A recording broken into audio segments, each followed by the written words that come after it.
রবীন্দ্র সদনের যদি কখনো গিয়েছি, তারপর থেকে তো যেতাম না। যখন গিয়েছি তখন যদি দেখা হয়েছে, মূলত আমি এড়িয়ে চলতাম। কিন্তু আমরা তো শিল্পী, আমাদেরও তো কাজ চাই। আমরা গিয়েছি, কথা বলতে গিয়েছি, তাচ্ছিল্য করে কথা বলা।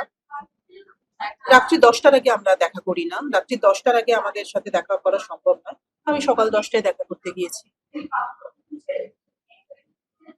খুব তাচ্ছিল্য করা মানে ইচ্ছাই করা, মানে সেটার ব্যবহারিকটা আমি বলতে পারবো না, সেটা আমার মতো অনেকেই জানে।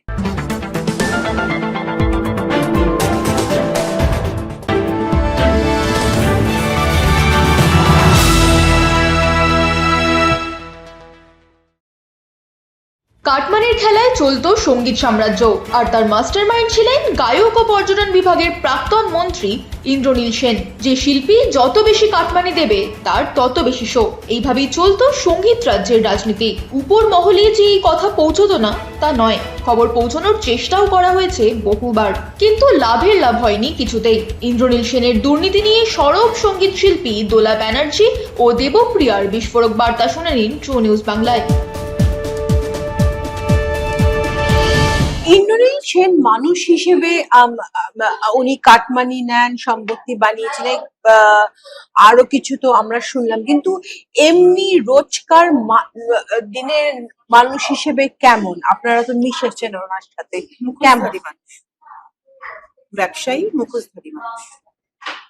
আরেকটা জিনিস আছে, ওনার হাত যাদের মাথার উপর আছে না, তাদেরকে কিন্তু রাজা করে দেন।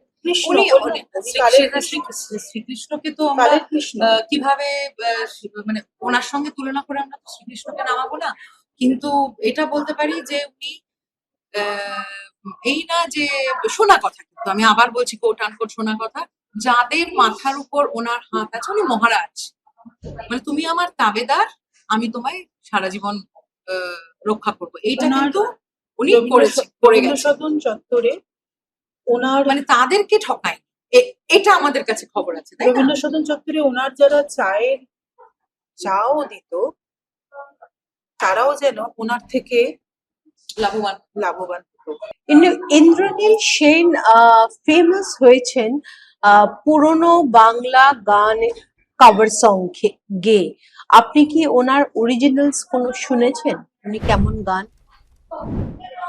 ভালো না গাইতেন, এখন ভয়েস ছিল, হ্যাঁ, এখন গলা ছিল। এখন আর সেটা বলবো না। ওই তো বললাম তো, যেটা আগে বললাম, আবার গলা দিয়ে তো এখন কিছু সুর বেরোয় না, সুতরাং একটু প্র্যাকটিস দরকার।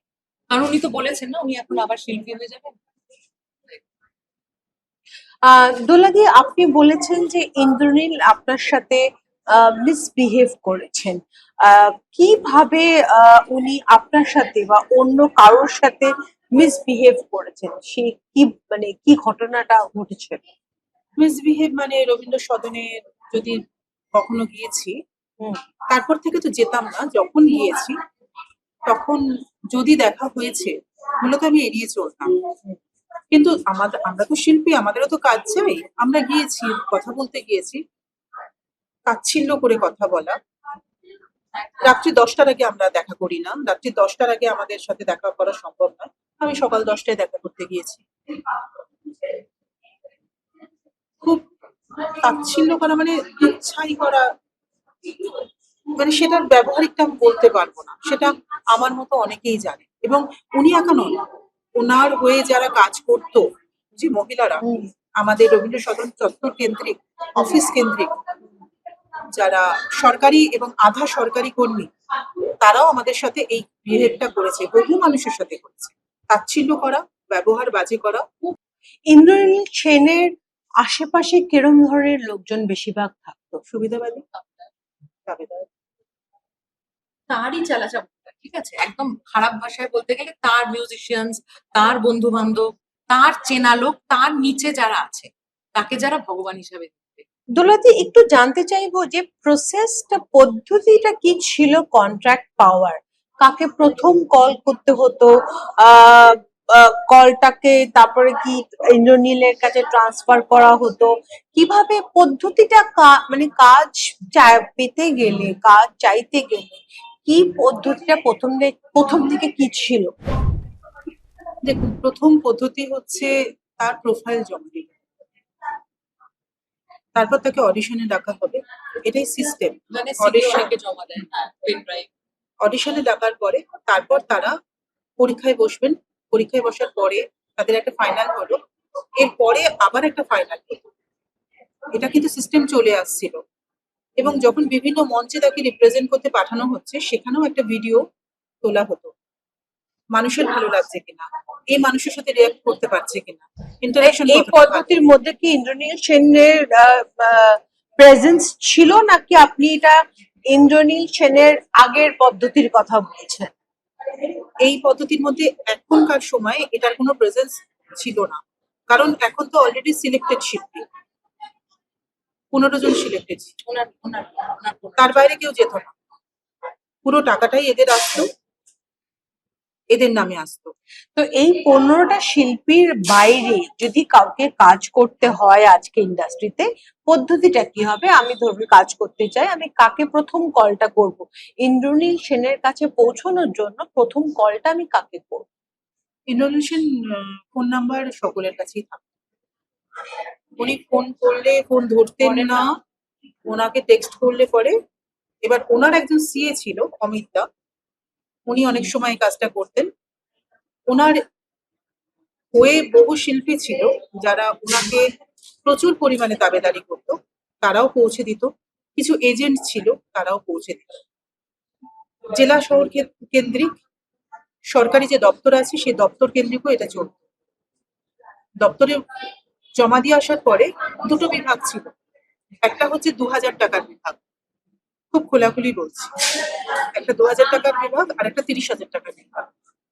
30,000 টাকার মধ্যে এই 15 জনের সংখ্যাটাই বেশি থাকবে, লিখিত 30, অলিখিত নয়, কিন্তু লিখিত 30, অনেক সময় ব্ল্যাঙ্ক চেকও থাকতো, সেই হিসাবটা বসানো হতো, তার প্রুফ আমাদের কাছে আছে।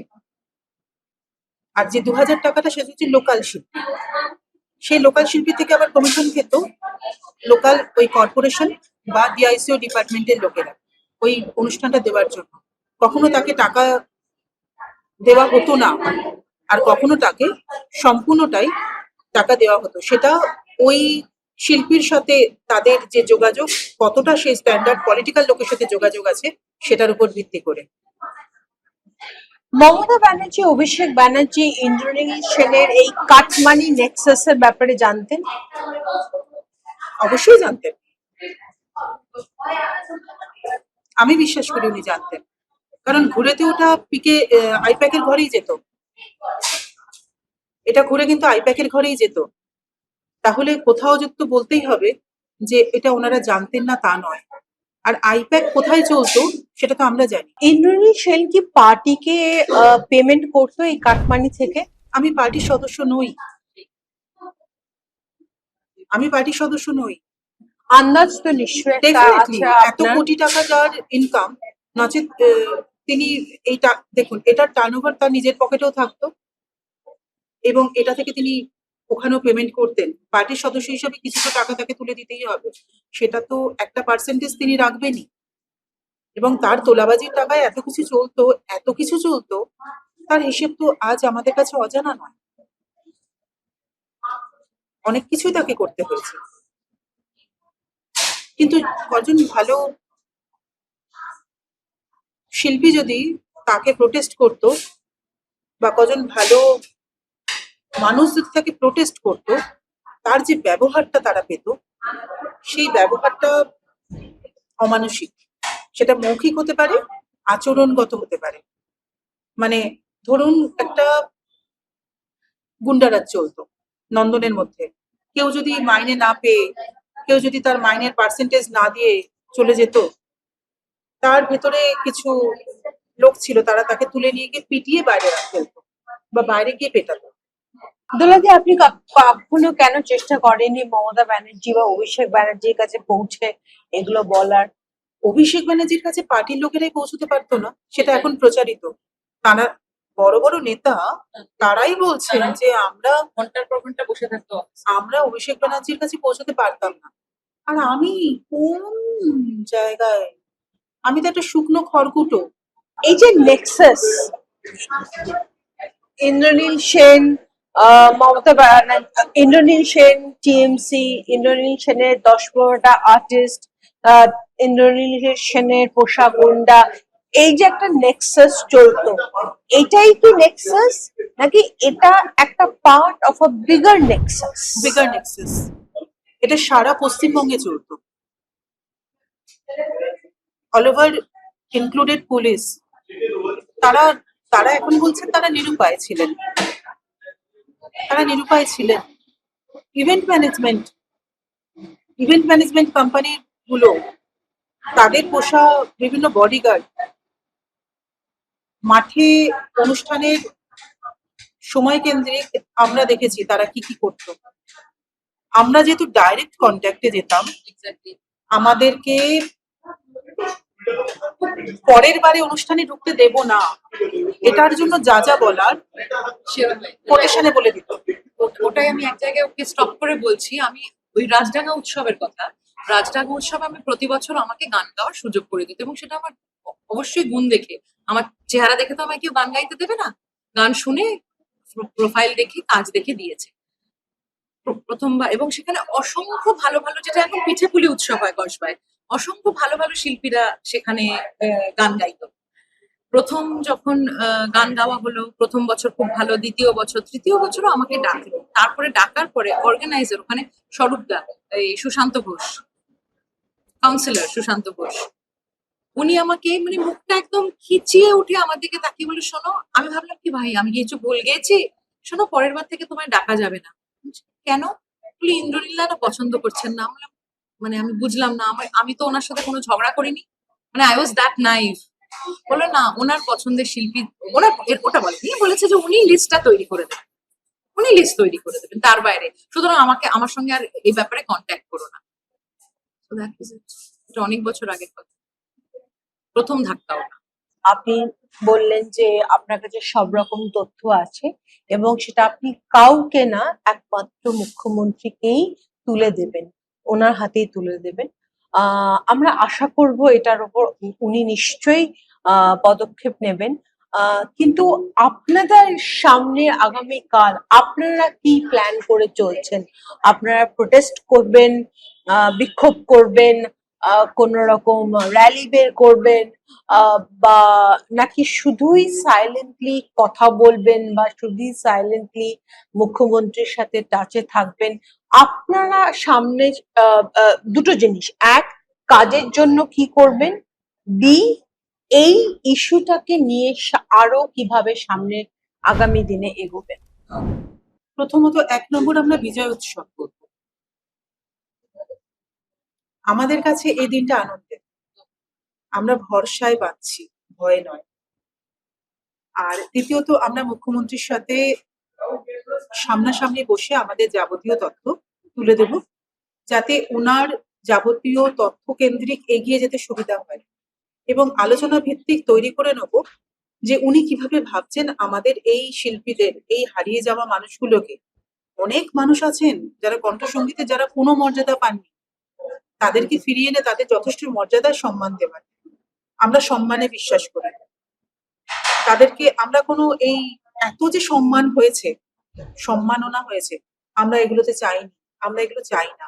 আমরা যোগ্য মানুষের সাথে সম্মাননা তুলে দেব মুখ্যমন্ত্রীর দ্বারা, তার সাথে আলোচনা করে। আমরা কোনো দল গঠন করব না, আমরা কোনো সংগঠন বানাবো না,